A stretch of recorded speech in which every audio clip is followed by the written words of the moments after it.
Lecture number 1, the Buddha. Namo tassa bhagavato arahato samma sambuddhassa. Before we begin the lecture proper, I would like to make a few introductory remarks about this course itself. At the present time, many people have been developing an interest in meditation. And part of this phenomena is the interest in the Buddhist forms of meditation. But in order for the practice of Buddhist meditation to become an effective means to spiritual development, it has to be based upon a clear understanding of the purpose of meditation. The purpose itself can only be grasped when we understand the doctrinal framework underpinning the practice. To follow correctly the Dhamma, there are two things which have to go together hand in hand. One of these is understanding, the other is practice. If these two can be brought into unison, if they can be made to complement and support each other, then the pursuit of the goal can be brought to a successful conclusion. But if we have one without the other, then that can only lead perhaps to a futile end. To have knowledge and understanding without practice, this is like counting the property of others without owning anything ourselves. If we look at our neighbor, we might see that he has such a beautiful house, so many cars, such a nice lawn, so many nice flowers, and so on. But as long as the property belongs to the neighbor and not to ourselves, then it doesn't do any good to ourselves. Or again, just having knowledge without practice might be like compared to reading the menus in a restaurant without eating anything. Even if we look at all the menus of the fanciest restaurants in town, that won't satisfy our own appetite. On the other hand, to want to practice without having the understanding needed as a grounding for the practice, this also is insufficient. In order to reach a given destination, we have to know where we're starting from, where we're going, and what is the route we have to travel along to reach our goal.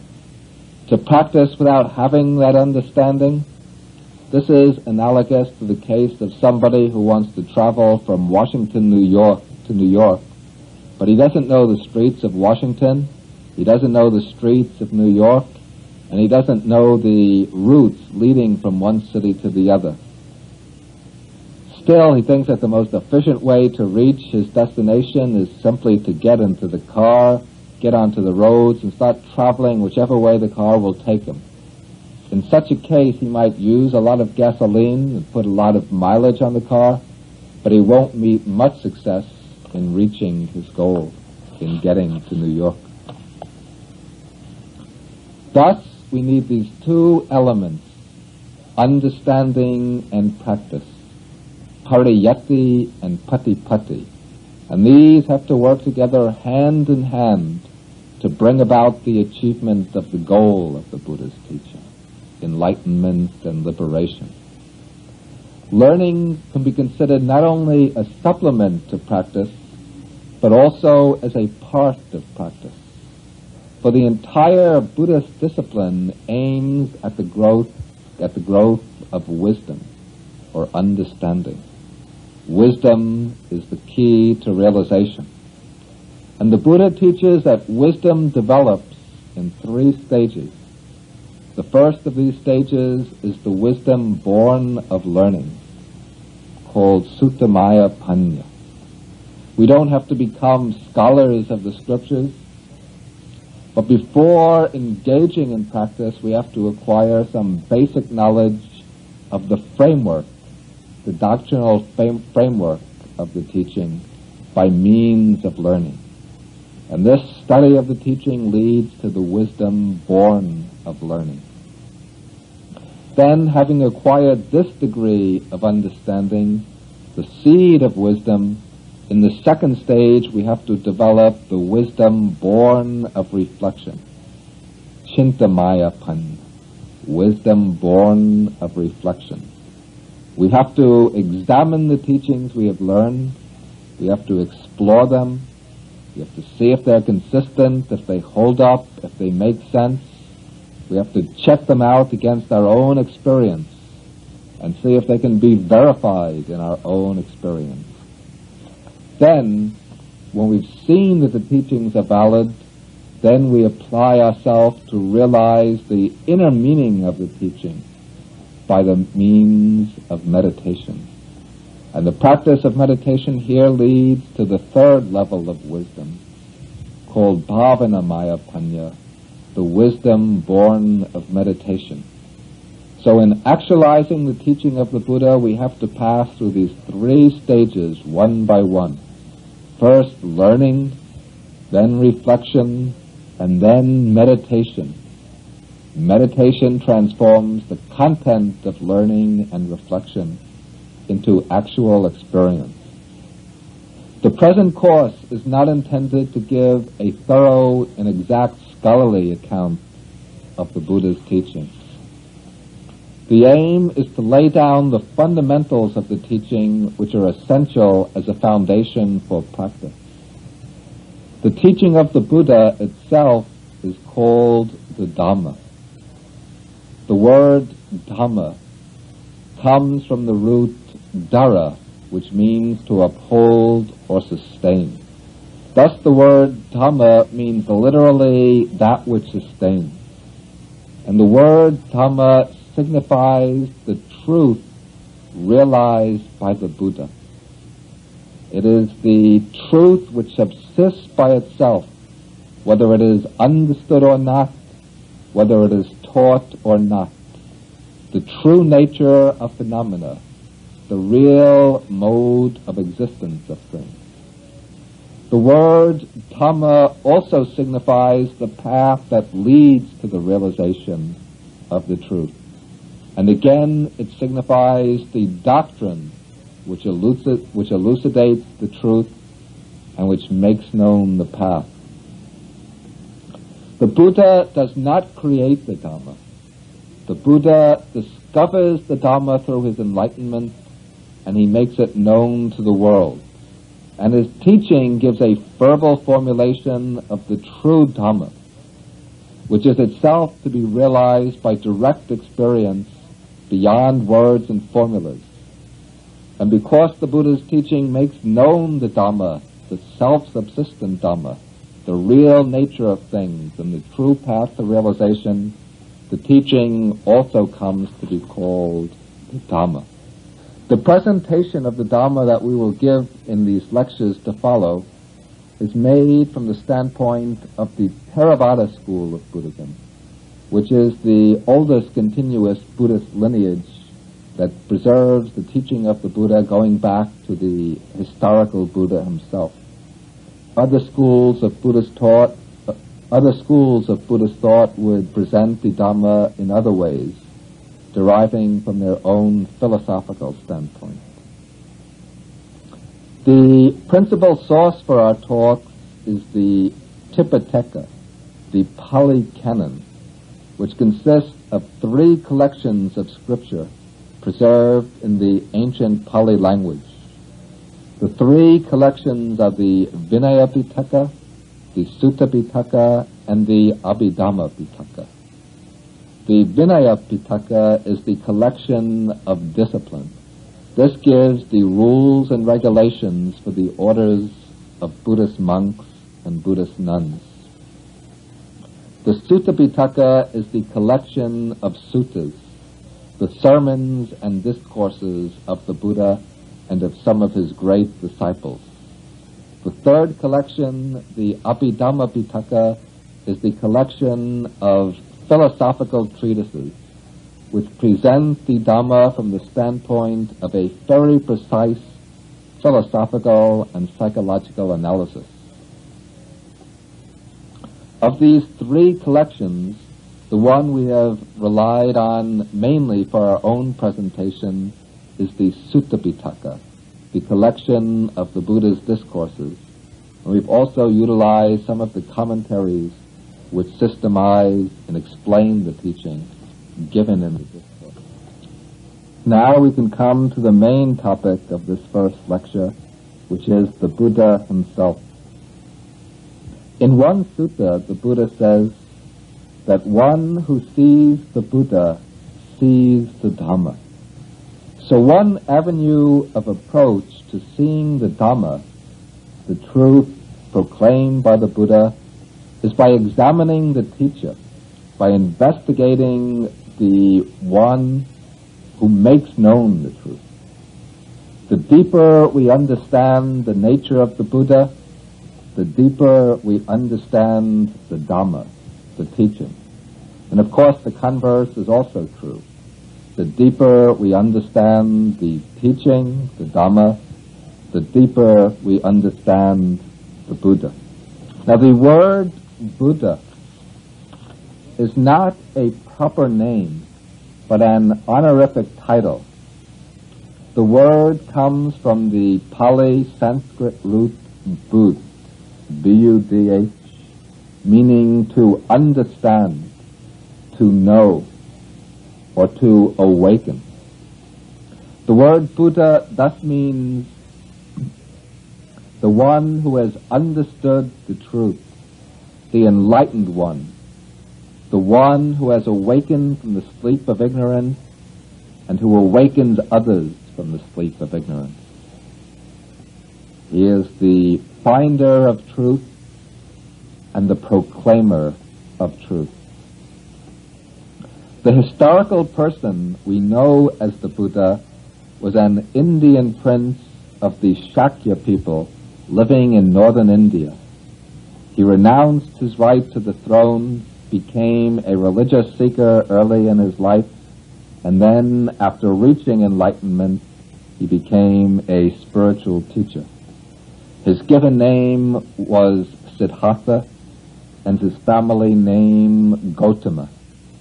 He was not called the Buddha in his early years, but he acquired this designation only in his 35th year, after he attained supreme enlightenment. However, when we say that the word Buddha is a title, this can be misleading. The word is actually not simply a title given to one particular individual, but it is a designation for a kind of individual.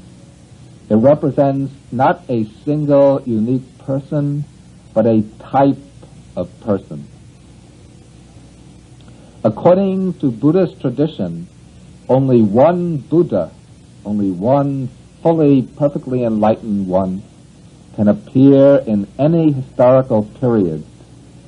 But throughout the cycles of world evolution, of cosmic evolution, there have been many Buddhas appearing one at a time, separated by vast intervals. Siddhartha Gautama is only the most recent Buddha, the one known to history. But all those persons who possess the requisite qualities, the completely enlightened world teaches, all of these gain the designation Buddha.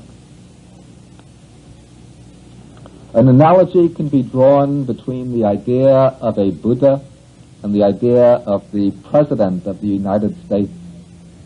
We apply the title the President only to the current leader of the United States, of the American executive branch. But the word is applied to this man not in the sense that he is the only president the U.S. has ever had, but because he is the latest president, the current president. But there have been many presidents in the past, and there will be more in the future as well. The word president applies to all those persons in succession, from the first American president up to the present one. All those persons who have been the leaders of the United States, of the executive branch of the United States government. Similarly, the title Buddha applies not only to the present Buddha, Siddhartha Gautama, but also to all those persons in the succession or lineage of enlightened ones who have appeared in the world, going back through the ages of the past and going ahead into the future as well. Now this raises a question. The question, what is a Buddha? What are the distinguishing qualities of this type of person that receives the designation Buddha? We can answer this question from two standpoints. Firstly, from the standpoint of function, and secondly, from the standpoint of attributes or qualities. We begin with the standpoint of function.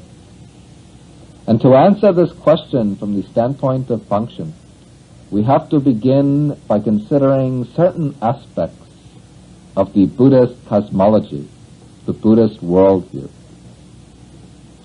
According to Buddha's teaching, the physical universe has no discoverable limits in space and time.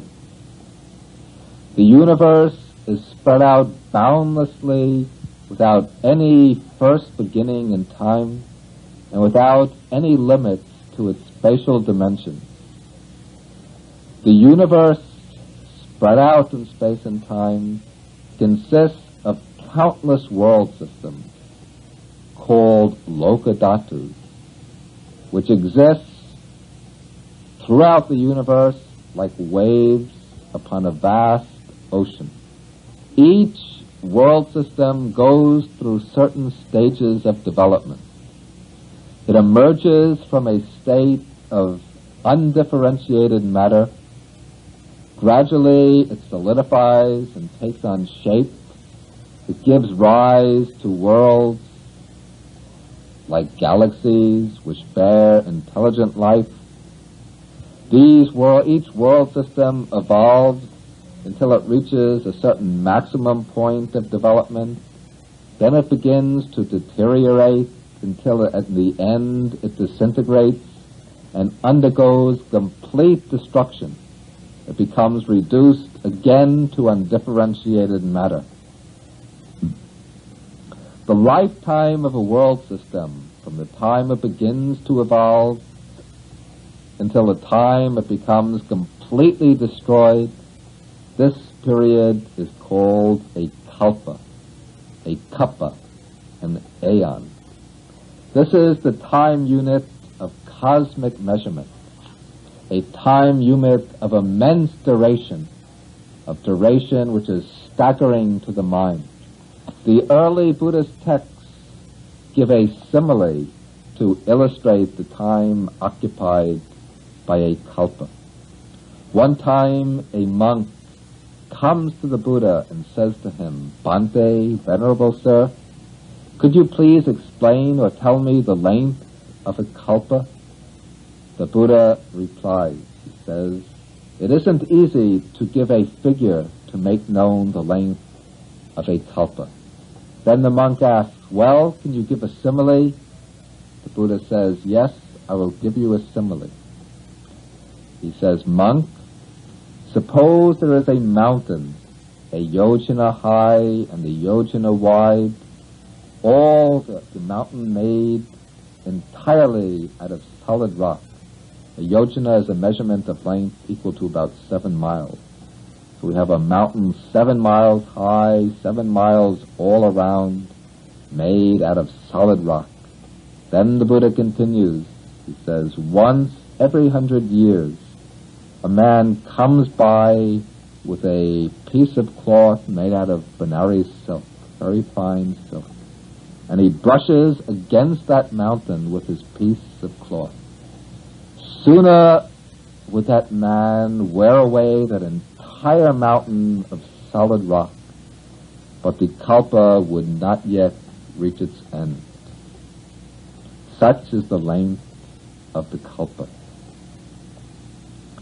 Now, within each world system existing throughout the kalpa, there are different planes of sentient existence, different realms of life.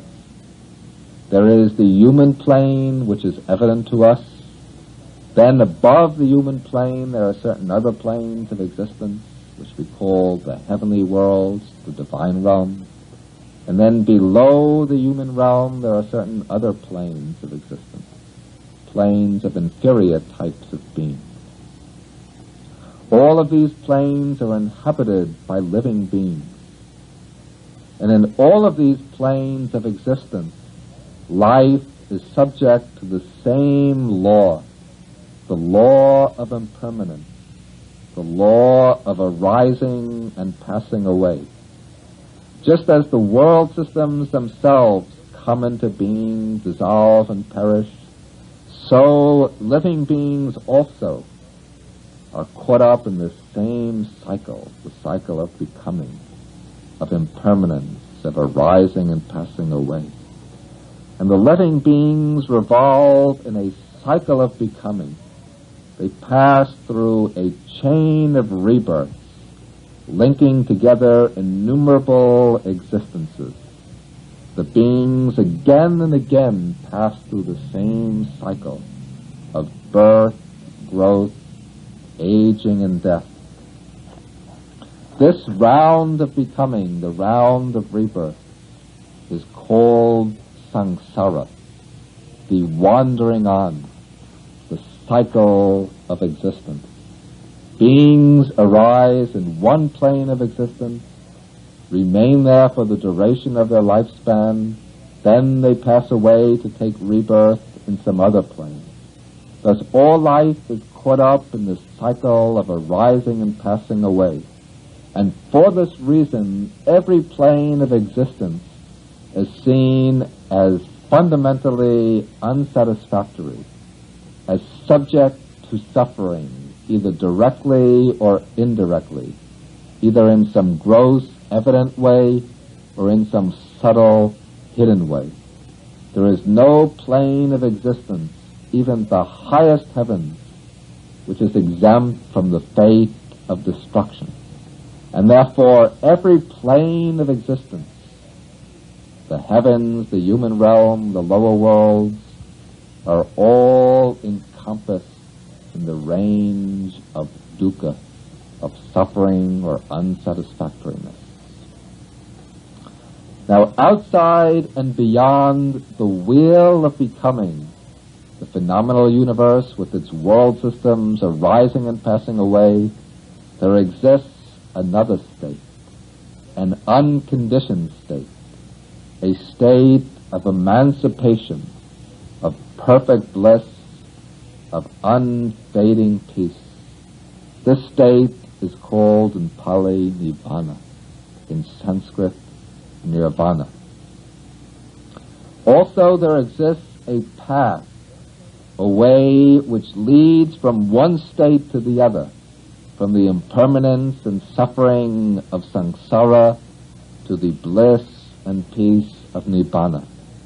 This is the noble eightfold path. And in the history of any particular world system, there will be periods when this path is known and followed. And there will be people who practice the path, and by practicing it are able to reach final deliverance, to reach the attainment of nirvana. But inevitably there comes a time when that path falls into neglect, when the knowledge of the path fades from people's minds until the path disappears and becomes lost. And when the path becomes lost, this means the loss of the way to deliverance, the way to Nibbana.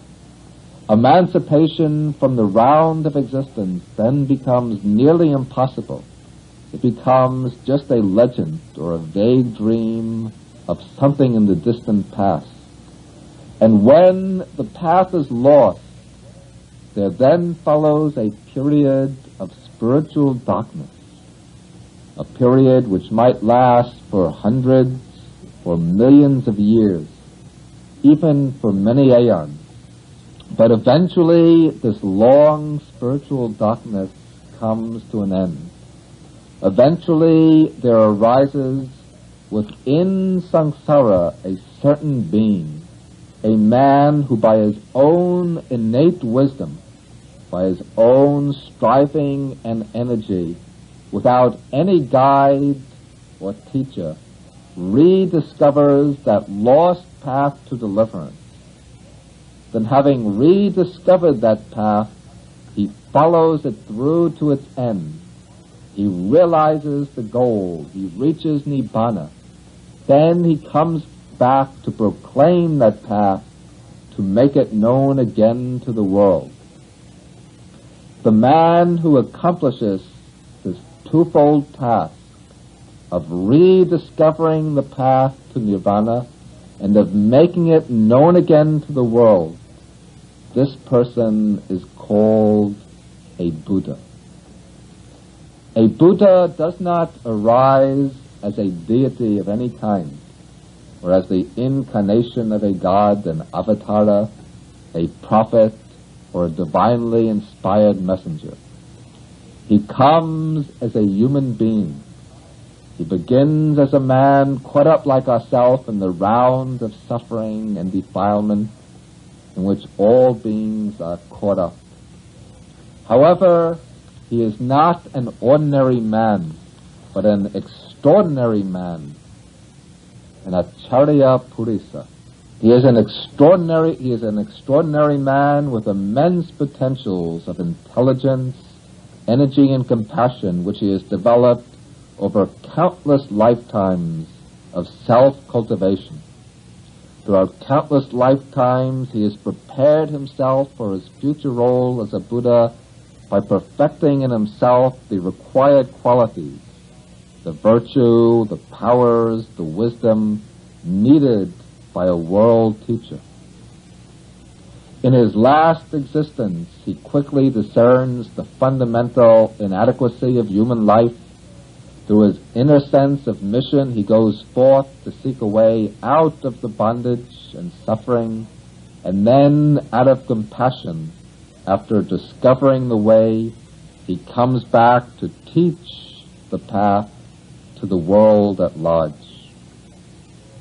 We see this function of the Buddha illustrated for us in the suttas. In one sutta, the Buddha gives an analogy. He says, suppose there is a certain district where the people are living in great poverty and they're looking for an escape from their condition. Then from among their midst a certain man appears who goes into the forest seeking for some other land to which he can bring his fellow countrymen. Suddenly he discovers a track running through the forest. He follows that track through until he comes to an ancient city, a very beautiful and wonderful city that has been inhabited by people in the past, but is now deserted. Having found that city, he then returns to his own city, and he leads his countrymen there. They revive the city until it becomes prosperous, successful, and flourishing. In the same way, the Buddha says, I have discovered this path leading out from the impoverished city of samsara, the round of birth and death, the round of suffering, to the splendid city of Nibbana, the place of deliverance. And having found that path, I make it known, the way to freedom from birth, aging, and death. So that is the special function of a Buddha, to rediscover the lost path to deliverance, to liberation, and to make that path known to the world at large. And by making it known to the world, the Buddha throws open the road to deliverance to all humanity, so that others can follow the path and by following it reach the same goal of liberation that the Buddha himself has reached. The Buddhas are not unique in achieving release from samsara. All those who follow it through, who follow the path through to the end, reach the same goal. These people are called arahants, accomplished ones. perfectly liberated one. The specialty of the Buddha's function is the rediscovery and reproclamation of the path. Once it is known, those who learn the teaching can follow it through and reach the same goal. The second standpoint from which we can discuss the special nature of a Buddha is the standpoint of the qualities of a Buddha. And these can be dealt with from two angles: as the elimination of all defects and the achievement of excellent qualities. The elimination of all defects means that the Buddha has eliminated all defilements. The defilements, these are called in Pali kilesas, which means literally that which afflicts. The defilements are certain mental qualities, factors of mind, which cause affliction, bondage, and eventually suffering. The three basic defilements are greed, hatred, and delusion. And out of these three emerge many secondary defilements: conceit, jealousy, selfishness, wrong views, anger, hostility, laziness, presumption, obstinacy, vanity, so forth and so on.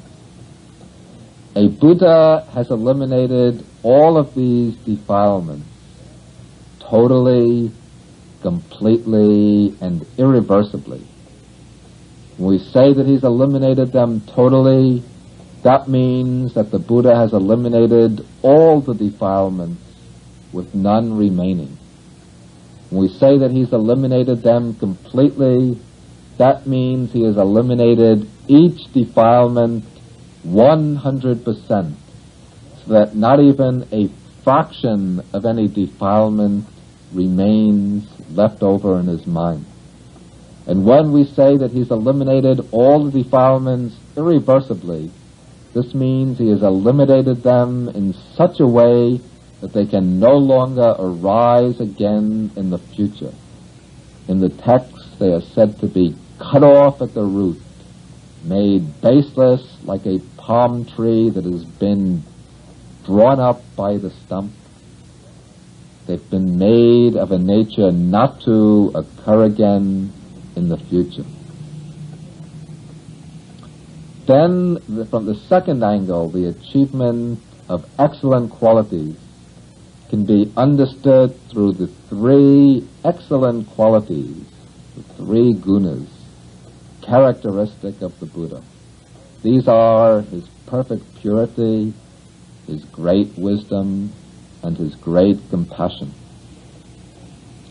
The purity of the Buddha follows from his eradication of all defilements. Because he has eliminated all defilements, his actions of body, speech, and mind are totally pure. The Buddha can never commit any impure bodily action, such as hurting others, stealing, sensual indulgence, and so on. He can never make any impure statement, any statement which is false, malicious, harmful to others, or frivolous. And he can never think any impure thought, any thought motivated by greed, hatred, delusion, or any other defilement. That is the Buddha's complete purity, his purification of body, speech, and mind. The second distinguishing quality of the Buddha is his wisdom or knowledge. In fact, it is this quality which is signified by the term enlightenment. The wisdom of the Buddha has depth, precision, and range. The Buddha understands things in their deepest nature. in their most profound nature. He understands things with precision, exactly, truly as they are. And his knowledge has vast range. His knowledge can proceed unhindered to understand deeply and profoundly whatever he turns his attention to. The Buddha is called the Lokavidu, the knower of the world. And he's given this designation because his knowledge encompasses the countless world systems with their many planes of existence. And the Buddha's knowledge is a practical type of knowledge. He knows the minds and the hearts of living beings, their degrees of spiritual maturity, their capacity to understand, and he knows the right way to present the teaching to them in order to awaken their understanding, to bring them to deliverance. The third quality of the Buddha is his great compassion, Mahakaruna. The wisdom of the Buddha is guided by this compassion. Through compassion, the Buddha empathizes with sentient beings caught up in the cycle of suffering. And through compassion, he works to alleviate the suffering of beings by teaching the Dhamma, by making known to them the Dhamma that will lead them to liberation. Okay, to summarize then the answer to our original question, what is a Buddha? We answer this question from two standpoints, the standpoint of function and the standpoint of qualities. From the standpoint of function, a Buddha is a world teacher, one who discovers the Dhamma by himself without a guide, without an instructor, and makes the Dhamma known again to the world. Then, from the standpoint of qualities, the Buddha is one who has eliminated all defects, all the defilements, and who has acquired the excellent qualities of perfect purity, wisdom, and compassion. The full status of a Buddha is not necessary to reach enlightenment. Those who attain enlightenment through the instructions of a Buddha, these are called arahants. These are the liberated, accomplished followers of a Buddha. The question is sometimes raised as to the difference between a Buddha and an arahant. The Buddha himself states the answer in a sutta. He says that both a perfectly enlightened Buddha and the arahant are identical in reaching the liberating wisdom of enlightenment. Both are completely free from all defilements. Both are liberated from the round of suffering, the round of birth and death. The difference is that the Buddha discovers the path without a teacher and proclaims the path to others, while the arahant, the liberated disciple, learns the path from a Buddha and reaches the goal afterwards with the guidance of a Buddha. Also, the Buddha has special outstanding qualities, powers of knowledge and compassion, which enable him to establish the Dhamma in the world and function as a world teacher. At a single time, there can be even in a single historical period, there can be only one Buddha, but there can be many arahants, many disciples who learn the teaching from a Buddha, follow it, and reach enlightenment through the path he makes known. From this general account of the nature of a Buddha, we now come to consider the specific person known to history as the Buddha. His life, like that of most great religious teachers, has been adorned with miracles and legends. But from this mass of myth, a historical core can be found, And even the mythical element should not be dismissed as just pure fantasy, since much of it conveys important message at the doctrinal level. The Buddha's given name, as we mentioned, was Siddhartha. His family name was Gautama, and Buddhists know him as the Buddha Gautama, or the Buddha Shakyamuni, the sage of the Shakya clan. The dates for his life, accepted now by most historically oriented scholars, are 563 BC to 483 BC, though other dates are also recognized. Though for history the story of the Buddha begins with his birth, from the traditional Buddhist perspective, the story goes back much further. It goes back aeons and aeons into the past. For every Buddha arrives at his high attainment through a career spanning many lives. During this period, he is called a bodhisattva, a being bound for complete enlightenment.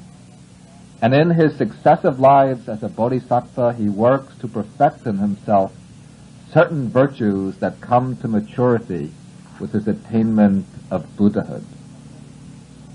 According to the Pali sources, the bodhisattva career of our own Buddha began countless kalpas, hundreds and thousands of kalpas, aeons in the past. In the dispensation of a Buddha named Dipankara, who is the 26th Buddha before Gautama.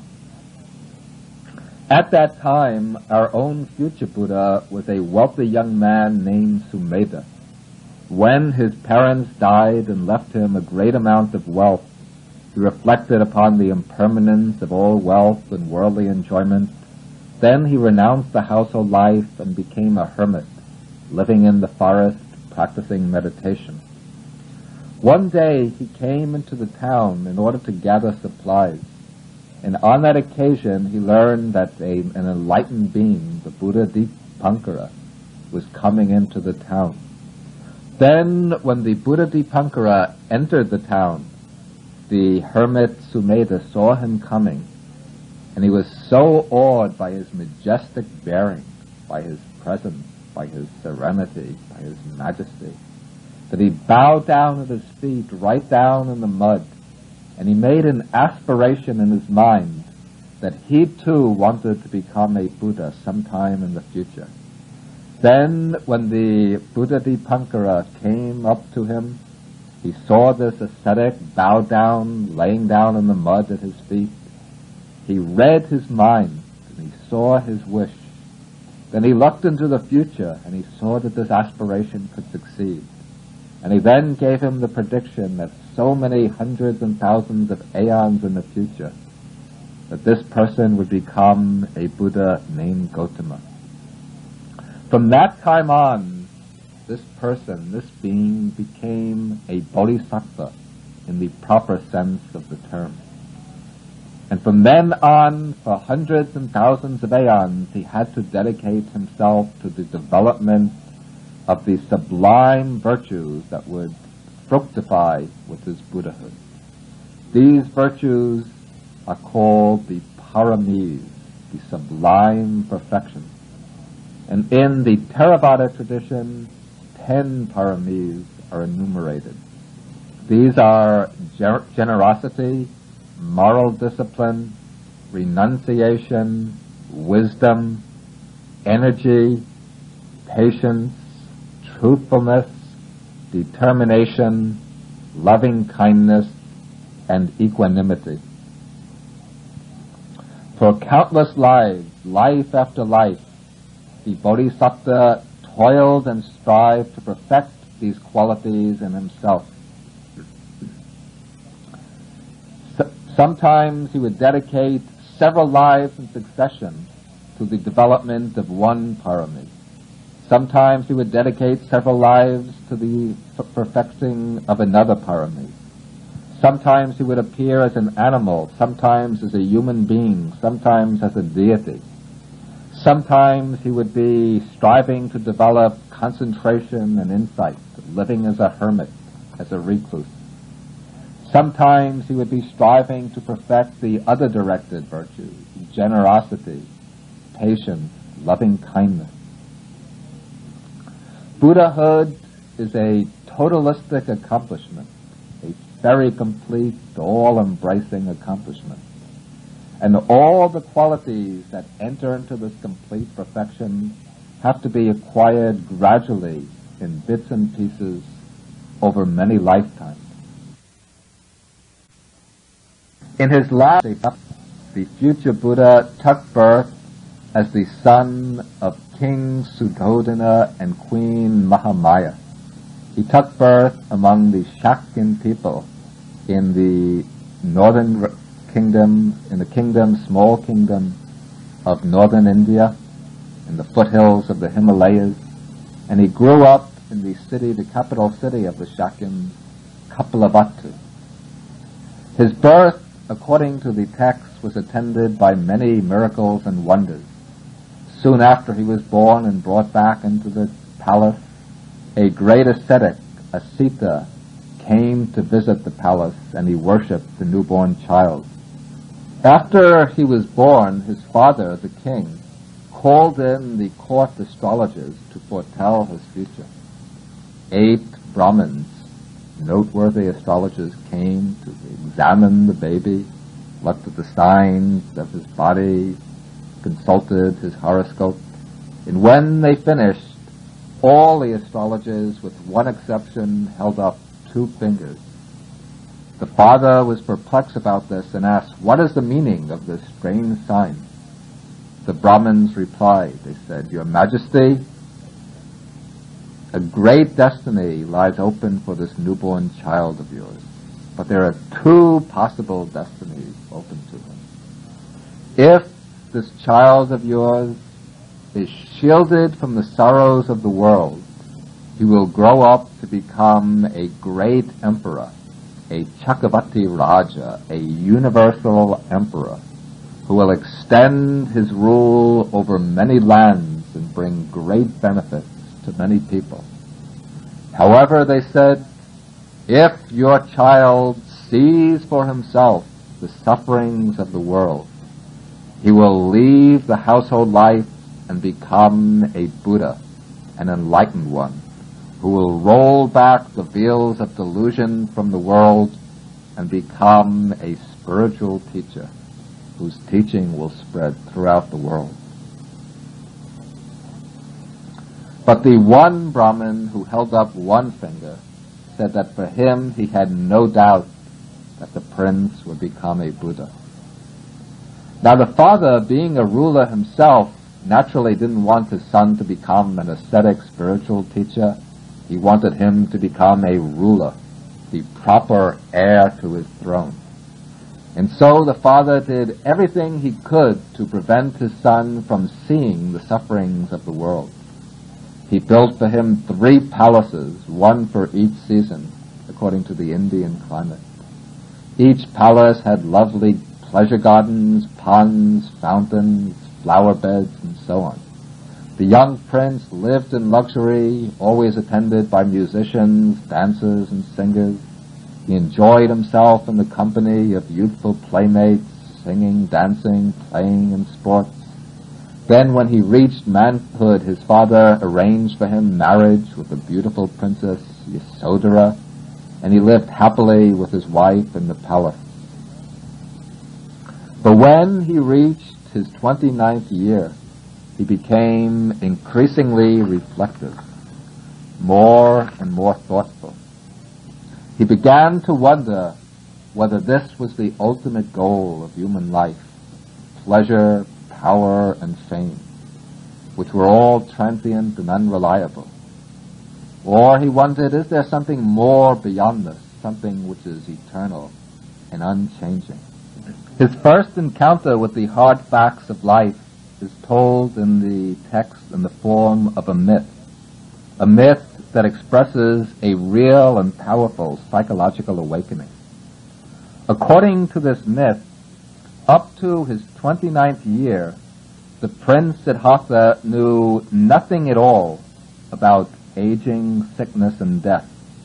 His father had arranged to screen him totally from exposure to these facts, and so he lived in a totally illusory world in which these hard facts of life were completely hidden from him.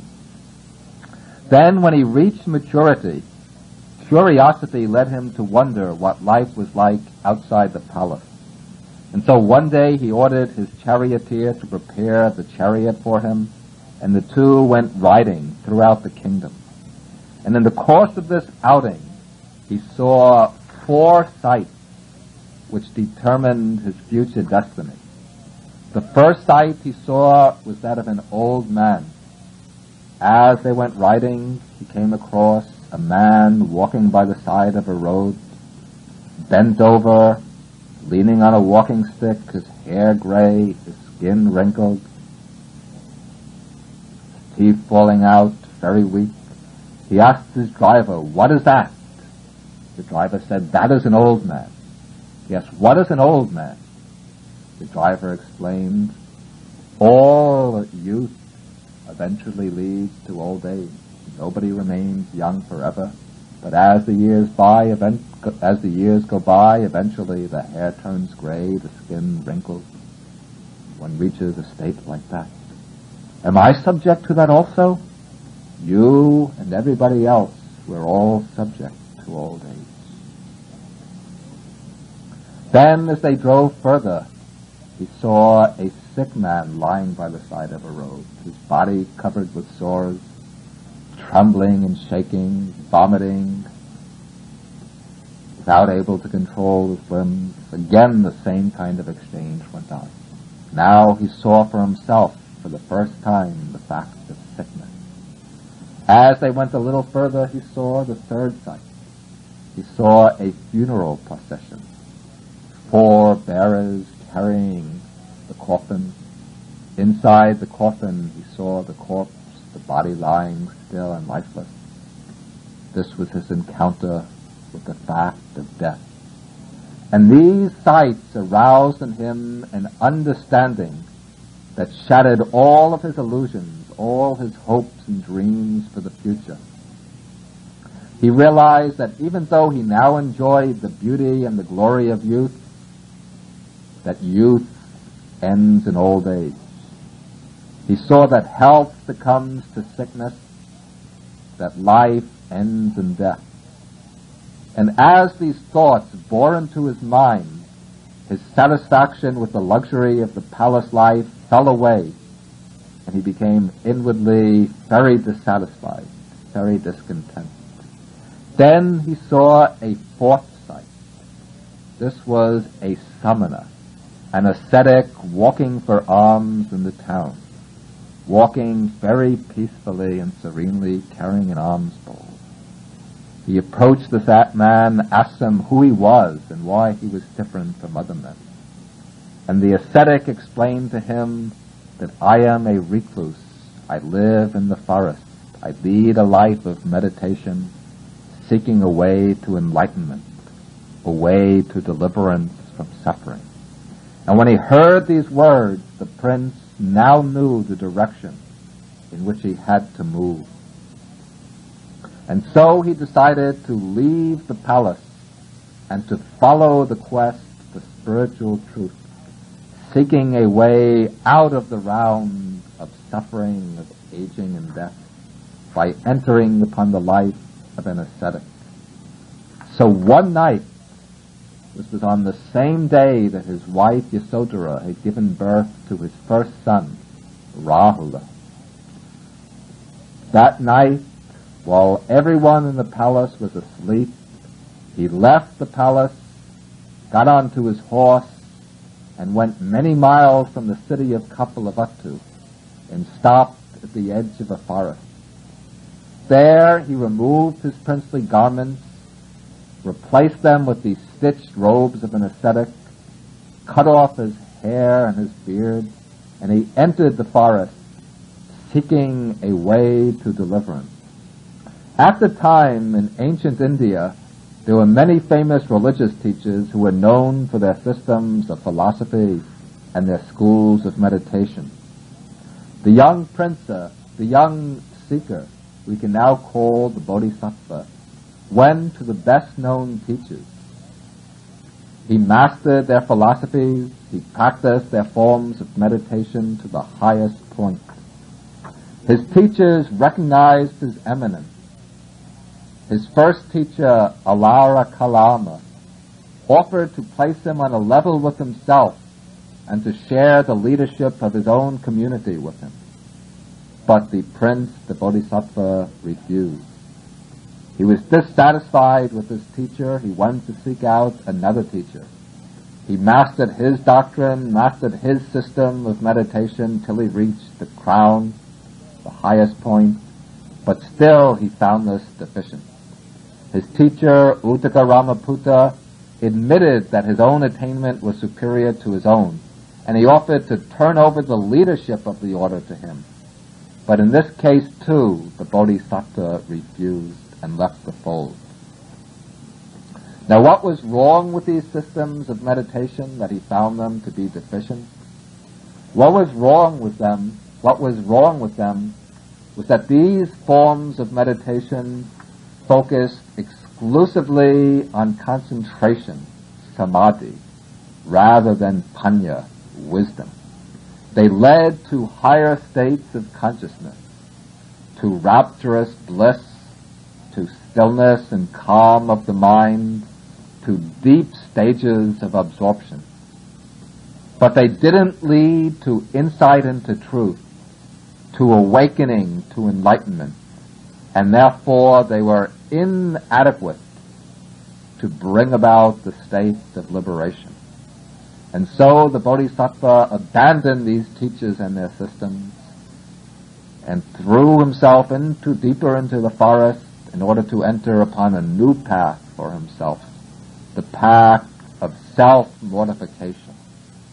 In India at the time, it was commonly believed that the way to liberation lay in afflicting the body. And so the Bodhisattva took up this path of asceticism. Later, after his enlightenment, he said that he followed this path to its utmost limits, to an extent that no one had ever carried it before. He reduced his intake of food, fasting for weeks on end.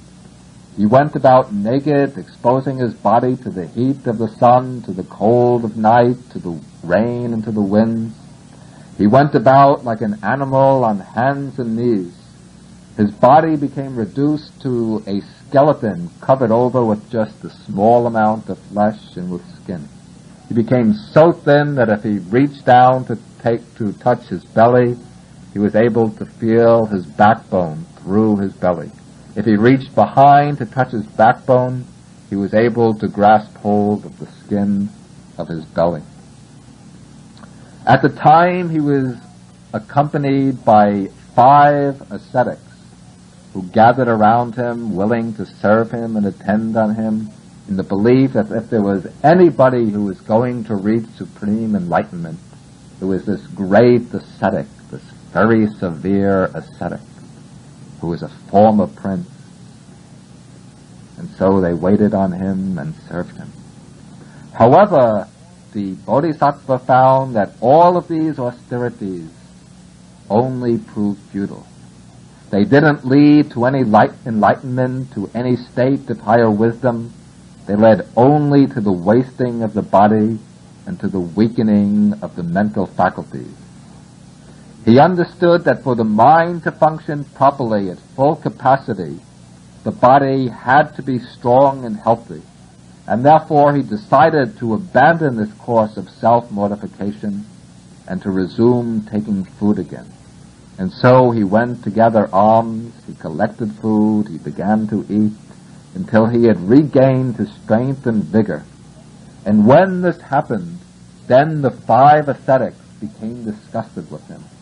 They thought that he had abandoned his spiritual exertions, that he had decided to revert to a life of luxury, and so they left him all alone.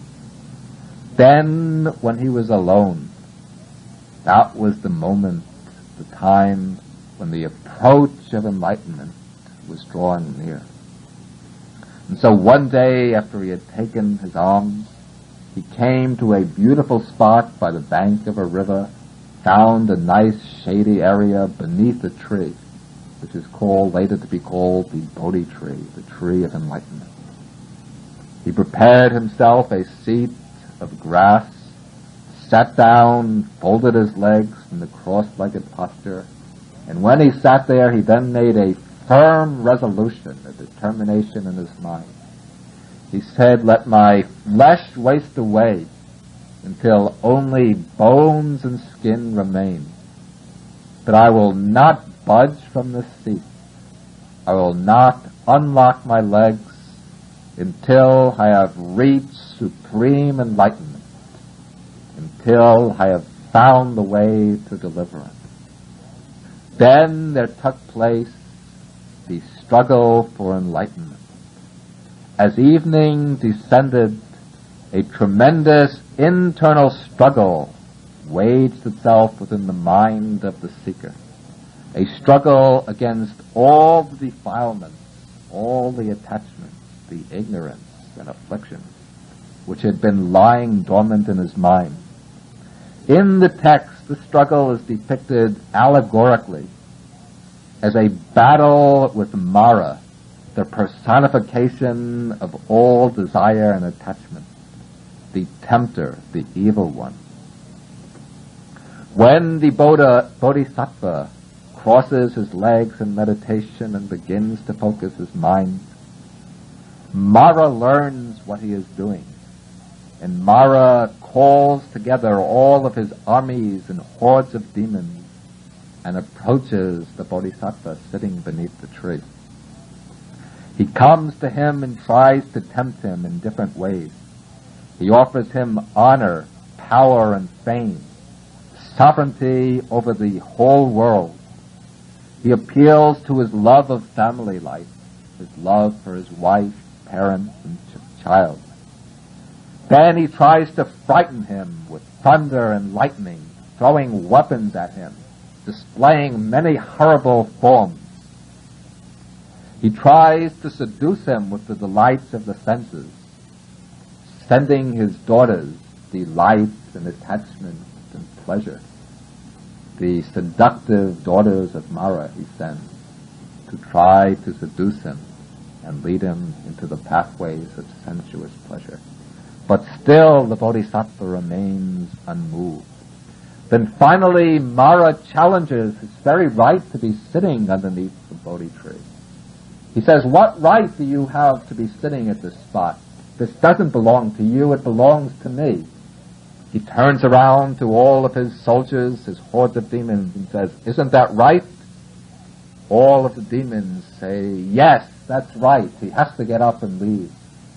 "What right do you have to be challenging? Who can witness for your right to be here?" The Bodhisattva is sitting there all alone. All of the deities who have been watching the struggle have all fled. They've all been terrified by the troops of Mara. But the Bodhisattva then reaches down his hand and touches the ground and says, "The earth shall be my witness." Perhaps many have seen the statue of the Buddha sitting with his right hand touching the ground.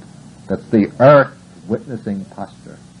The Bodhisattva is calling the earth to witness to his own fulfillment of all the paramis. And when the Bodhisattva calls upon the earth to witness, then the earth shakes, trembles, and quakes, and sends out its applause, saying, "Yes, he has fulfilled all of the paramis, all the perfection." Then the hosts of Mara all become terrified, and all flee, and Mara himself recognizes that he is defeated and leaves. Then the Bodhisattva enters into deeper and deeper states of meditation, the 4 jhanas, in which his mind becomes perfectly calm and stilled. Then, with his mind calm and concentrated, the realizations of wisdom begin to unfold. These take place over the 3 watches of the night. In the first watch of the night, he recollects all of his former lives. He sees himself again and again through the innumerable kalpas, going through the stages of birth, growth, aging, and death. He sees himself with different names, with different forms, with different relations. He sees everything changing, transient, mutable. The dream-like quality of all forms becomes evident to him as he goes through one life drama after another, seeing how they all change and all fall away. In the second watch of the night, he develops the divine eye, with which he's able to look out upon the world and see the rise and passing away of all sentient beings. He sees how beings take birth according to their karma, how they reap the fruits of their good and evil actions. He sees the world systems evolve and dissolve, arise and pass away, and he understands the universal laws at work beneath the surface manifestations of things. Then, in the third watch of the night, he penetrates the deepest truths of the Dhamma. He discovers the law of dependent arising, paticca samuppada. He develops vipassana, insight into the real characteristics of all things. And he arrives at the realization of the 4 noble truths. At the end of the night, his mind is liberated from all the screens of ignorance, and he sits beneath the Bodhi tree, no longer a bodhisattva, a seeker of enlightenment, but now a finder of enlightenment, a Samma Sambuddha, a perfectly enlightened one. For several weeks, the newly enlightened Buddha remained in the vicinity of the Bodhi tree, contemplating the truths he had discovered. Then he faced the challenge of still one more decision, whether to go out and try to teach, or whether to remain silent and stay in the forest. When he reflected for the first time on this question, he decided not to teach, to pass his days quietly in the forest, and to enter into nirvana silently by himself. The Dhamma, he thought, is just too deep, and people are too attached to their pleasures and to their worldly aims. If I tried to teach, nobody would be interested in learning the Dhamma. No one would try to understand. And if I were to try to teach, it would just be too wearisome and too troublesome for me. But then his mind inclined in the other direction. And this change in his inclination is again illustrated allegorically in the text. It is said that when the Buddha decided not to teach, then Brahma Sahampati, the divinity who rules over one of the high heavenly worlds, comes down from this heavenly world and appears before the Buddha, speaking for all sentient beings in the world. He urges him to go forth and teach out of compassion for sentient beings. There are some beings, he says, who have little dust in their eyes, some beings who will understand the Dhamma. The Buddha then complies with the request of Brahma Sahampati. He gazes out upon the world and he sees that living beings are like lotuses in a pond at different stages of growth. He sees that there are some lotuses near the surface which need only the sun's rays in order to unfold. And in the same way, he sees that there are some people whose eyes are covered with only a little bit of dust, who need only to hear the Dhamma to open enlightenment and to gain deliverance. And when he sees this, he makes the decision to go forth to teach.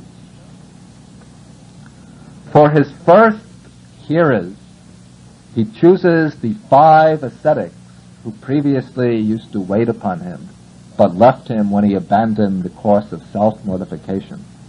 These ascetics are now staying at the deer park at Sarnath near Benares.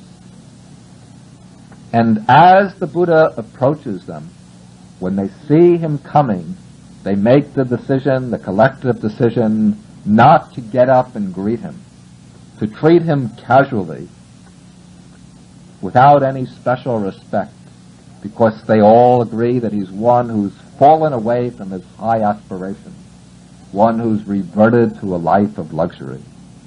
But as the Buddha approaches, as he draws near, they can't maintain their agreement. His bearing, his figure is just so majestic, his faculties so pure, his expression so serene, that they get up to greet him, take his bowl and robe, bow to him, and express their willingness to listen to his words. In the first discourse, the Buddha then explains to them the middle way. He says that he has not abandoned the higher aspirations, but in the fact that he's achieved the supreme goal. He says that he's discovered the middle way, the noble eightfold path, which avoids the extremes of indulgence and luxury on the one hand, and the extreme of self-mortification on the other hand. Then he goes on to proclaim the 4 noble truths, and to tell how his discovery of the 4 noble truths issued in his enlightenment. At the end of the discourse, the seniormost ascetic, whose name is Kondanya, grasps the Dhamma. He opens his mental eye and he reaches the first stage of enlightenment, the stage of stream entry. Then, with some further elaborations, the other 4 ascetics also gain understanding. Then, after the second sermon, the discourse on anatta, or selflessness, all the 5 ascetics gain arhatship, full enlightenment and liberation of the mind. In the months ahead, the Buddha's following expands by leaps and by bounds. He soon gathers around himself a group of young men who enter the order and with a little bit of teaching achieve arhatship. At the end of the first rains retreat, the Buddha gathers the 60 disciples around him, who are all arhants, and then he sends them out into the world to spread the liberating message of the Dhamma. And in his talk, he emphasizes compassion as the motive for teaching. He says, "Monks, I am freed from all fetters, human and divine, and you too are free from all fetters. Therefore, go forth into the world for the good of the many folk, for the happiness of the many folk, out of compassion for the world, and teach the Dhamma. Make known the Dhamma which is pure in the beginning, pure in the middle, pure in the end. Teach the holy life, completely purified and perfect." The Buddha himself then commenced his long career of wandering that was to lead him from town to town, from village to village in northern India. In the second year after his enlightenment, he visited his home city of Kapilavatthu, and he taught the Dhamma to his family. Many of his relatives, including his father in former life, embraced the Dhamma and reached various stages of enlightenment. His son Rahula became a novice monk, and his wife Yasodhara became a laywoman, and afterwards became a bhikkhuni, a nun. Each year the Buddha would spend the 4 months of the rainy season in a single residence, most often either at Jetavana in the town of Savatthi or in the bamboo grove near Rajagriha. The other 8 months of the year he would spend wandering and teaching. Time doesn't allow us to deal with the details of the Buddha's ministry here, but the question can be raised why the Dhamma spread so rapidly, why it had such drawing power. These questions are especially important to us because the answers aren't confined to any single time period or country, but bring us to what is universal in the Buddha's teaching, hence to what is relevant to us right here and now. I think the rapid spread of the Buddha's Dhamma can be understood through the aim of the teaching and through the method that the Buddha lays down to achieve that aim. The Buddha's teaching speaks directly to the central problem at the core of human existence, the problem of suffering, and it offers to show a way out of suffering to perfect peace, to unconditioned happiness. The entire doctrine of the Buddha flows between these 2 points, suffering and the end of suffering. Every other consideration, all the speculations, the metaphysical concerns, the dogmatic subtleties that often infest religion, all of these are set aside as irrelevant. And not only does the Buddha make suffering and its cessation the focal point of his teaching, but he deals with the problem in a very realistic way, a way that is personal and immediate, a way that can be verified in our own experience. He traces suffering to its roots right in our own mind, in our own greed, our hatred, our delusion, and he holds that the cure, the solution, also has to be found in our mind, in purifying our minds from all of these defilements. As a result of this diagnosis, the Buddha rejects all extraneous religious forms which involve external reliances, the performance of rituals and sacrifices, the appeal to authoritative books, reliance on priests and saviors, the reliance on divine figures to grant us salvation. The Buddha emphasizes that self-reliance is the key to deliverance. He says to his disciples, he says, be islands to yourselves, be a refuge to yourselves, look to no external refuge. As the way to deliverance, he holds up purified conduct and correct understanding. And even the Buddha functions simply as a teacher of the path, not as a savior who grants salvation. The Buddha points out that the path to the end of suffering has to be followed each one by himself. The Buddha can show the path, but each person has to follow it according to his own energy and his own understanding. For this reason, the Buddha rejects the call for blind faith and belief. He doesn't want disciples who merely believe in him or accept his doctrine out of respect or through faith, but he asks his followers to examine his teaching, to investigate it, until they become convinced of it themselves.